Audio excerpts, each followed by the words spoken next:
Right, folks, so here we are, day 2 of Romford Horrific Film Festival 2026. We've just had a wonderful short and an awesome feature on show there. I can also let you guys know, this is hot off the press, that your short is up for Best Student Bodies film. It's been nominated within our Horrific Film Festival. And your guys is Best Feature. It's nominated. Oh, really? Hot off the presses. So yeah, you've got a bit of a leg up on that one. Nobody else knows. Let's get started and go down the line and let everybody know who you are and what you did on your particular project. So I'm Benjamin Faure. I'm a French young director, and I directed The Night Never Ends, which was the short that was screened just before, and it was a short that was made when I was still a student at a film school in Paris, which is named Louis Lumière. I'm Travis Youngquist, and I wrote and directed Evil for Dinner. My name is Matt Maier, and I was the composer for Evil for Dinner. So the first thing I want to ask is, this is like a first-time filmmaker situation, I believe, with all you guys. What is it like seeing it up on the big screen after looking at it and painstakingly toiling over it on a laptop for months and months and months?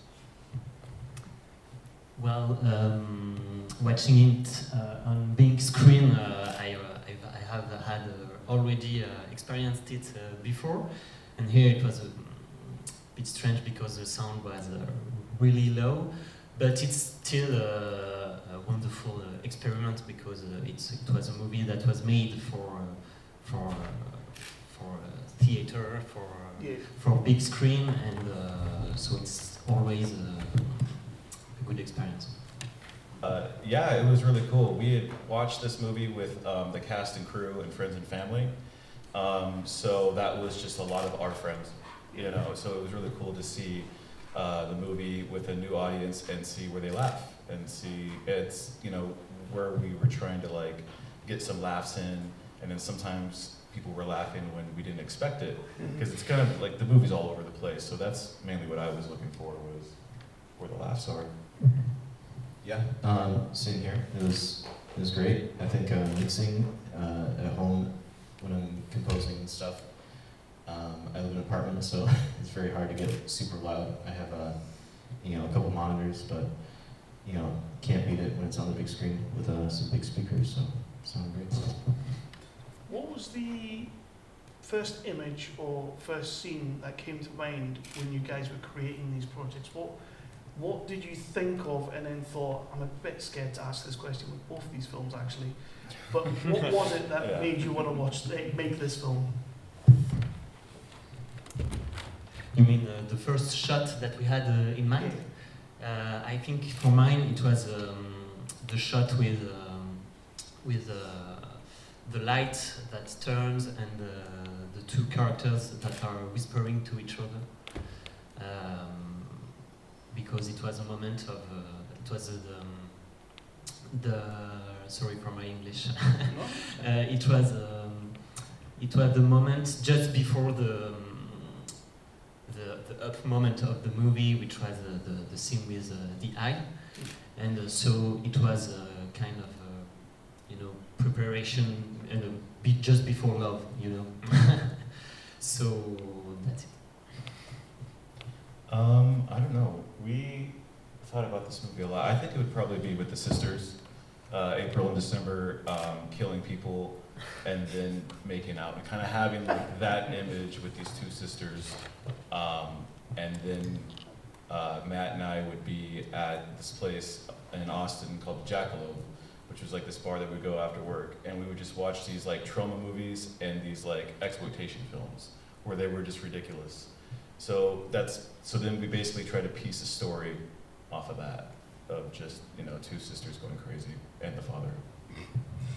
And I'm going to start with Night Never Ends on this, because obviously we talked a little bit about casting there, and casting is absolutely crucial for yours in particular as well. Like it's such the topic and everything like that. You've got to get the right people.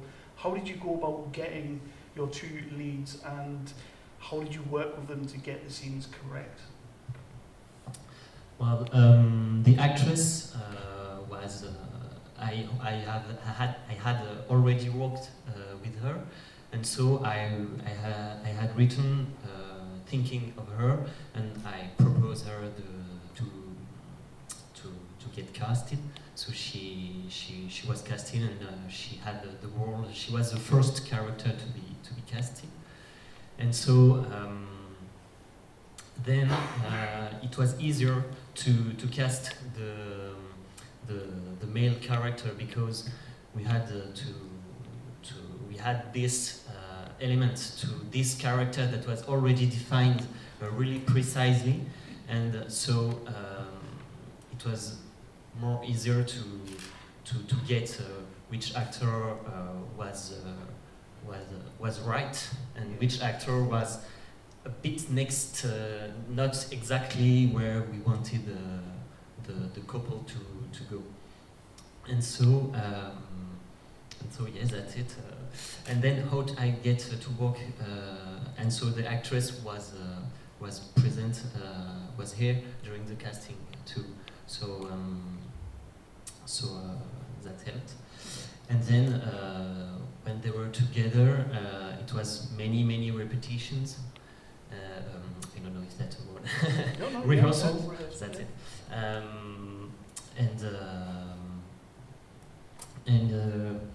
Yeah, but that's it. And in terms of Evil for Dinner, your two female leads absolutely outstanding. Like they got the memo, absolutely. Like it's one of the things that I love about the film is just like your actresses knew exactly what they were supposed to be doing, just utterly brilliant. How did you go about casting them two? And also a sub note to that, you've got Uncle Lloyd in there as well. Uncle Lloydie, yeah. What does having someone like Lloyd Kaufman in your independent project do for that? He gave us the movie, really. So we did a short film, and it was the same concept with a father and two daughters and going crazy. And so Nellie and Larissa, who play April and December, definitely knew what was going on, and I was so grateful for that, because I was always asking them if they're always comfortable. You know, I really wanted to have them be comfortable so we could just have some fun. So what we did is we cold called basically Trauma. So we had no in with Lloyd. We were just fans. And so once they responded and we made a deal for Lloyd, and we had Lloyd for 2 days, and we just shot the fuck out of the movie. And I think like what he did is that he gave us momentum. You know, like one thing, as you know, this is our first feature, and trying to learn the ins and outs. But like that's one thing that I can say that like helped us was just momentum. Because once he came involved, people were willing to just go above and beyond for us, and it really helped us because we were trying to figure out what to do. When someone like that turns up on set, though, like, is he like, I'm going to stick to the book, or are you just like, do what you want? Dude, so I literally only gave him one note for directing. I said, I'm not hiding the fact that we have Lloyd Kaufman. Yeah. So just fucking do whatever. So a lot of that shit is all him. Yeah. Like, there were some things, like when he talks to Howdy, when he talks to like the characters, that was written. But all of the stuff and all the jokes and the stuff about the stitches in the Thailand and all that, like that's all him. And he's like, he's a hilarious dude. He just turns it up a notch when the camera's on. Absolutely. How do you even begin composing a movie like Evil for Dinner? So we were living in Texas at the time, and obviously this is like a Texas piece. So I was looking at the characters, Pierce being an obvious one. I just wanted instruments that really like represented them, the characters. So I kind of used this melodica for Pierce the cowboy kind of thing, which kind of gave it like a harmonica sound. And like, you know, Howdy had the native powers, so used a Native American flute that I had laying around and things like that. So, and December, she was with the corpse paint. She looked amazing, and it was just all death metal. So I just used a lot of distorted guitar and kind of death metal vibe for that. That was just for the characters basically, but I'm a huge fan, obviously, of like things like Carpenter and Goblin and Claudius and Nettie and all that good stuff. So I wanted a little bit of Tangerine Dream here and there sprinkled throughout. So like, I mean, Tangerine Dream is like my whole That's my favorite band, so that was a little bit of the electronic inspiration behind some of the ambient pieces. And for both of our short and our feature here, there's some amount of blood and gore and practical effects, and I would be absolutely remiss if I did not ask, how did you get this eyeball shot in the can? Like, where do you even start with something like that, especially being student first-time filmmaker? Like, how do you make a shot look as good as that does? You mean the shot inside the eye? Yeah. Yeah. Well, I'm sorry to say that, but maybe some animals were harmed for this shot. I mean, it was not specifically for the movie, but it was a meat which was bought in, Right, okay. in I don't know the word in English, but the place where you buy meat. Like a And picture. it was, you know, it was not eatable anymore, so it was inside meat from inside the body, and we had a particular objective, I don't know, lens, that's a word, sorry. A particular lens which is really small and that allows to go really, really close to things. And so we built up a kind of mountain of meat and we made a hole in it and we put the lens inside it, and it has a shape that is all in length, so it allows to not get the camera too close from the meat, which was pretty. We had a big smell, bad smell, and so that's it. And the lens have some.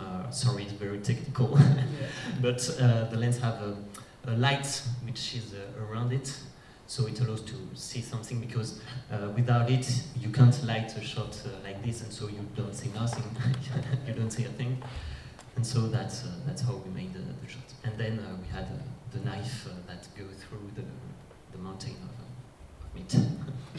The mountain of meat, I like that. And with you go for dinner, like it's all practical. You got necks getting cut, you got blood all over. Like, number one, how much fun is that to shoot? Oh, it's fun. So Taylor, she did our special effects. I worked with her on the short film, and last year we just did another short film called Turkey.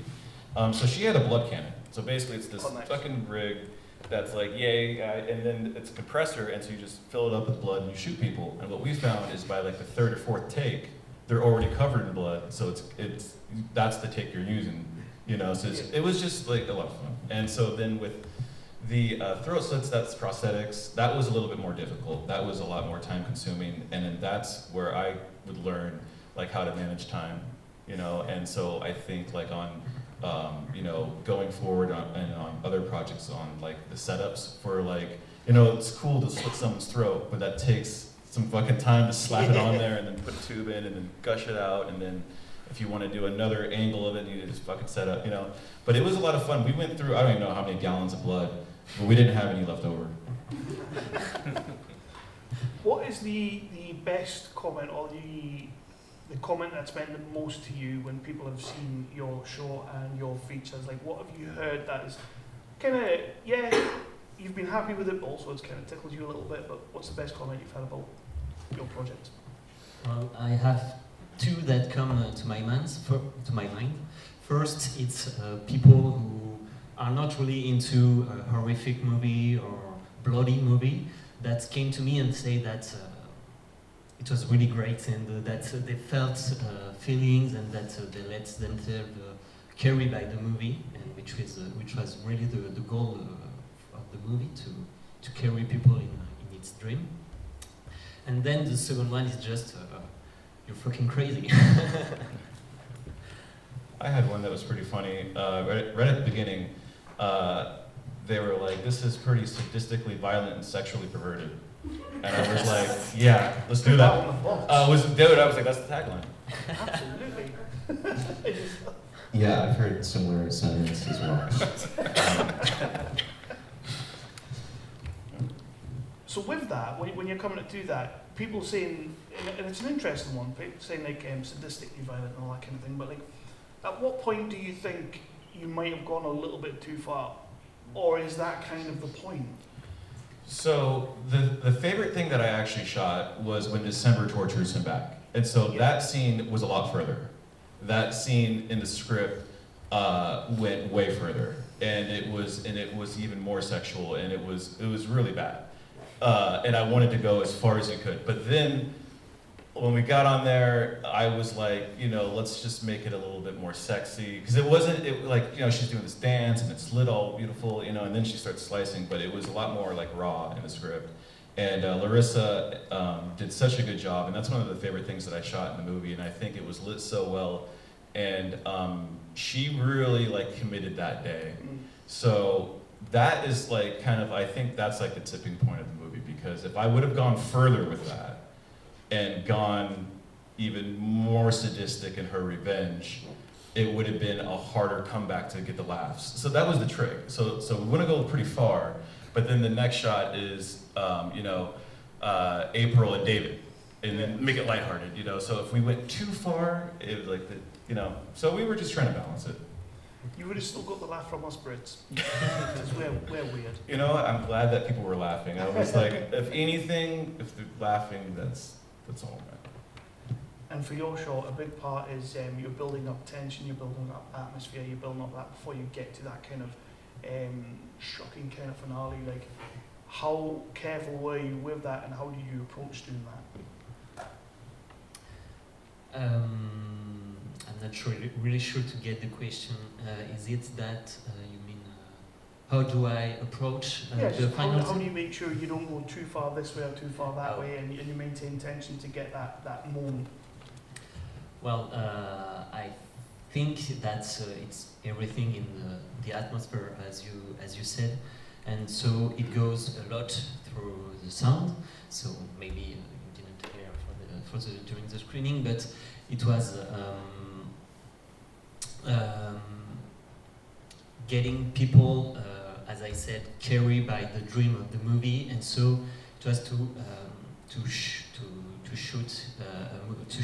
a dream and to make the form of the movie a dream. So the movie is on two levels.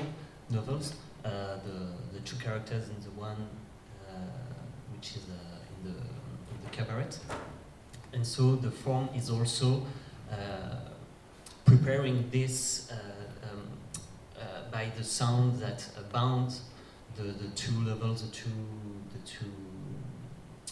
the cabaret and the room. And so I'm not sure to answer that I'm answering your question, but it's a pretty hard one to answer with your short, I feel, as well. So I'm going to bounce out to anyone in the audience. Does anybody have any questions? Keep it clean. Hi. Two great films, so thank you very much for that. The short one was quite original. I haven't seen anything like that before. And we have something like that, it's called an endoscope.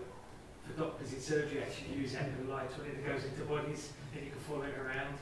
So that's there for future reference. So that was very good and quite original and unusual. And for the main, very funny, love the characters, I bought into the characters straight away. I really appreciate that.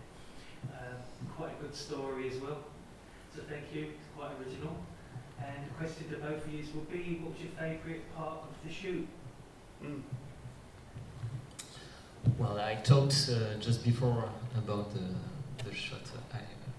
I actually enjoyed the most was the shot inside the eye, because I was playing the knife just beside.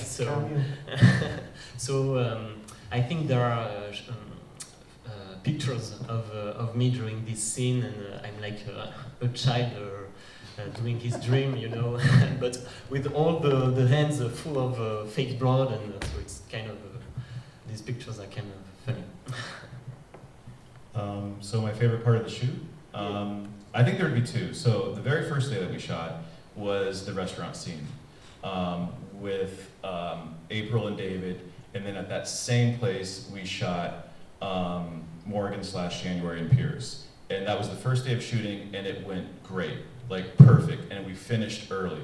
For the next couple weeks, just problem after problem, like, and compromise and compromise and compromise. And so that's one thing that I learned too. It's like, well, you know, where do you spend your time on what scene? And you know, it kind of comes out in the movie too, where I like it, where it's like fucking chaotic. You know what I mean? It kind of represents the shoot. But that first day was like, we thought we were like living the dream, dude. It was like we finished early. And then I guess when Lloyd was there, it was always fun. So we had him for 2 days, and especially when he was like giving that speech at the courthouse, it was so fucking funny.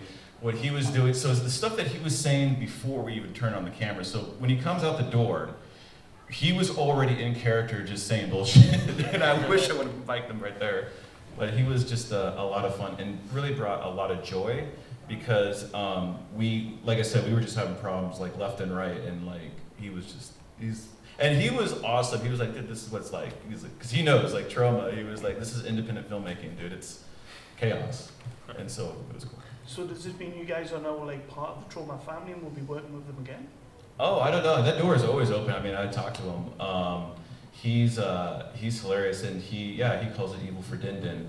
And I kind of love that. I know. I kind of want to change it, to be honest. Like, and yeah, dude, I would love to be like do a movie with Trauma or do something with Lloyd again. We have a couple ideas that we've, you know, kind of passed around, but I think, yeah, I mean, I would love to be. I think I am part of like the Trauma family because he gave me my movie. Yeah. Like if he didn't come on board, it would be a different movie. And who knows what that would be like.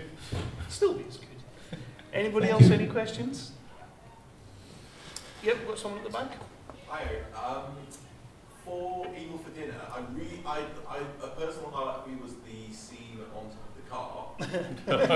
And I liked the added thing of they were both smoking afterwards. I guess it's sort of a question of what was it like filming on a car bonnet? How much of that bonnet is real? And like what those things were like. So you're talking about the sex scene?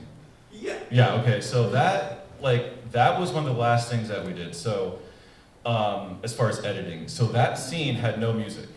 And it was just raw. And it was like a joke where it was very uncomfortable. And it was like almost pornographic. And we left it in there because it was like kind of funny, but then I went to Matt and I was like, dude, you gotta. So there was no music. There was no. It was very awkward, very, very awkward.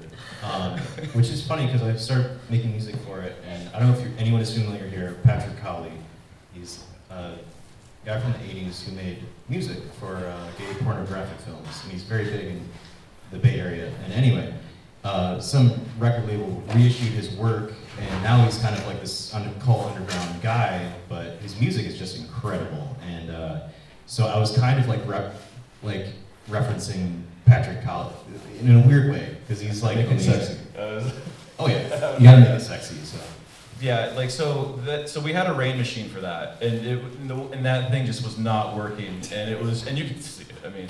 But I think it just added to like the grindhouse aspect of the movie. So when problems happen like that, and you had practical mistakes, I thought like the more out of place things kind of like happen, I like just leave it and go with it because, you know, like I said, this movie was really based like when us watching just like those 80s grindhouse movies that have a lot of technical mistakes. And so when those happened, but how much was that real, I guess was the question as far as the rain?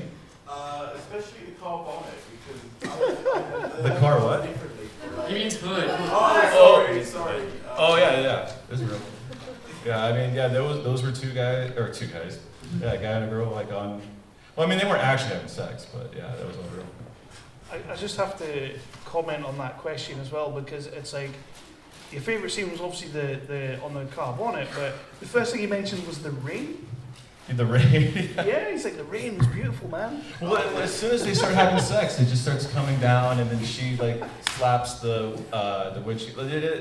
They had a lot of fun, and that was something that like another thing that I was just trying to make sure that the actors were comfortable with, and that day too, like on set. I mean, that was a pretty chaotic day on set because we had shot a whole other section of the movie in the morning, and then raced back for that. So like each day we shot, we were shooting just pages and pages and pages. So I was really happy that they went for it, and it turned out to be a sexy scene. Yeah. Do we have any more questions out there? Yep, got a hand there. Yes, thank you for your efforts. I'm just curious to know, I don't really have a question about the film in particular, but more so about, is there like a standout moment where you realized that kind of the seed of the idea formed in your head, and you're like, yes, this is what I want to do? Like, what is there a moment that you realized this is what I want to make? Was there a moment that you realised this was the movie you wanted to make? Pretty big question. At which moment I told myself, this is my movie, this is well, always the same answer when when I use the knife inside the eye, but I think it's more during the rehearsals when you see the actors and the actress speaking to each other, and then you realize that it's through them that most of the movie is going to express itself, and so it's here that the magical aspect of directing movies starts. Yeah, I think for me, it kind of came in the writing process, and this guy has a lot to do with that. Like, I was writing it, and it was getting a little too serious, and I watched Terra Firma by Terrell Lloyd Kaufman, and I was like, that's hilarious, I like the chaoticness, and then that's when we went, and that's where I got like the confidence of the actual style. And then to pick that, you just said too, yeah, it's like really like looking at the actors, like once they started rehearsing, especially Carrie, who plays Howdy, who just looks like a cowboy. Like that's how he is 24/7. Like that's how he is a Texan. And then to see him do those lines, and then just to see the actors commit to it, I was like, okay, let's go. And yourself, well, same kind of answer, isn't it? Yeah. Right, so I'm going to wrap up this one with one of my favourite questions from last year, and that is, if you guys could go back and remake any classic movie, it can be horror, it can be anything, however, your lead star has to be a puppet. What movie would you remake as a lead character with a puppet? Well, I'm bringing at all the the big guns. beginning of your question, I was going to answer Twin Peaks or Mulholland Drive. Works? Dale Cooper is kind of. I like him like I would like a puppet. So. Wow. So I'll take Twin Peaks. Yeah, what about Suspiria? Especially with those like Suspiria. dances. Yeah, that would be hilarious, especially like was like the maggots that come up. Yeah. And especially when they're doing the dance scenes. Awesome. We are still working on our puppet festival, guys. So the more we get, we're gonna have it. So yeah, thank you guys so much for bringing your films to the festival, submitting, letting us watch them, and put them up on the big screen today. And as I said at the start, best student film nominated for the Romford Horror, and best feature nominated as well. So that is awesome. Thank you. Yeah, thank you very much.